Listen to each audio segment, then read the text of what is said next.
Hey there, and welcome. If you're about to kick off your nursing journey, you are in exactly the right place. We're going to build your first lecture toolkit, giving you a quick tour of the essential concepts you're definitely going to hear on day one.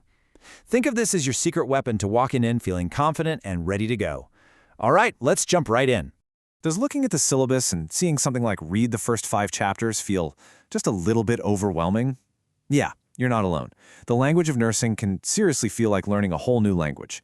But hey, don't sweat it. That's exactly why we're doing this, to be your personal decoder for all that jargon, giving you a solid foundation before you even set foot in that classroom. Okay, first up, let's talk about the big picture, the foundational blueprint of the entire nursing profession. And this isn't just some abstract theory, This is the core why that powers every single thing a nurse does. And right at the very heart of that blueprint is something called the nursing meta-paradigm. Now I know, it sounds super academic and complicated, but it's actually a pretty simple and beautiful framework. Think of it like the 4 essential pillars that hold up everything in nursing. You've got the person, and that's not just the patient, but their family and community too. You have health, that's the goal we're all working towards. Then there's the environment, which is everything around the person that affects their health. And finally, nursing itself. That's you and the care you provide. Literally every single thing you learn from here on out will connect back to one of these 4 ideas. So how do we get from those big philosophical ideas all the way down to what you actually do for a patient at the bedside? Well, we do it through theory. It's like a funnel. You start way up high with grand theories. These are the really broad, abstract concepts about what nursing is. Then we narrow it down to middle-range theories, which focus on specific things like, say, the grieving process. And finally, you get right down to the point with practice theories. These are super specific and directly guide the care you give to a certain group of patients. See? It's a path from the big idea straight to your hands-on practice. So now that we have the why, let's move on and talk about the who and the what. We're going to explore the professional identity of a nurse, all the different hats you can wear, and the single core purpose that ties them all together. And wow, just take a look at the possibilities. And this is just a small taste, really. You can be an RN on the front lines, become a nurse practitioner with advanced skills, teach the next generation as a nurse educator, or even be a nurse researcher making groundbreaking discoveries. The path you take in nursing is so wide open. But here's the thing. It doesn't matter what letters come after your name. RN, NP, you name it. There's one role that is universal, it's non-negotiable. You are a patient advocate. This is the absolute soul of nursing. It means you are your patient's voice, their protector. You're there to safeguard their rights and help them navigate a really complex system. So what guides you when you're being that advocate, especially when things get tough? That would be the code of ethics. This is your moral compass. It's not just a dusty old rule book. It's a living set of principles about right and wrong that will be your guide through the most challenging decisions you'll ever have to make. Trust me, you'll come back to this again and again throughout your career. Okay, so we've covered the why and the who. Now let's dig into the how. This next part is all about the intellectual toolkit you're going to build. It's about learning how to think like a nurse, how you'll analyze situations and make critical decisions that lead to the best possible care. If there's one phrase that defines modern nursing, it's this one: evidence-based practice, or EBP. This is huge. It means our actions are guided by a powerful combination of 3 things. 1, the best and most current scientific evidence out there.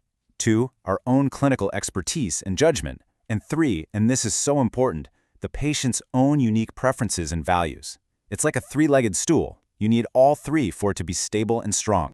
So where does all that evidence come from? Well, it mainly comes from 2 types of research. On one side, you have quantitative research. Think numbers, stats, charts, hard data. It answers questions like how many or how much. Then on the other side, you have qualitative research. This is all about the human experience, people's stories, feelings, and perceptions. It answers the why and what did it feel like. You absolutely need both to get the full picture. Okay, so how do you actually find the right evidence for your patient in a sea of information? You use this incredible tool, the PICO question. Seriously, think of this as your GPS for navigating the world of research. By clearly defining your patient, intervention, comparison, outcome, and time, you create a perfectly targeted question that leads you right to the answers you need. It looks a little technical, but you're going to love how powerful it is. All right, let's pull the camera back for a minute. Patient care never happens in a bubble. So this section is about the where, the larger healthcare systems, and all the societal factors that influence not only your job as a nurse, but your patient's health as well. A really simple way to map out this big system is by understanding the different levels of care. You've got primary care, which is your first stop. Think a checkup at the doctor's office. If you need more serious care, like a hospital stay for an illness or surgery, you've moved up to secondary care. And for the most specialized, complex stuff, like a stay in the ICU, that's tertiary care. Knowing this flow helps you understand your patient's journey through the system.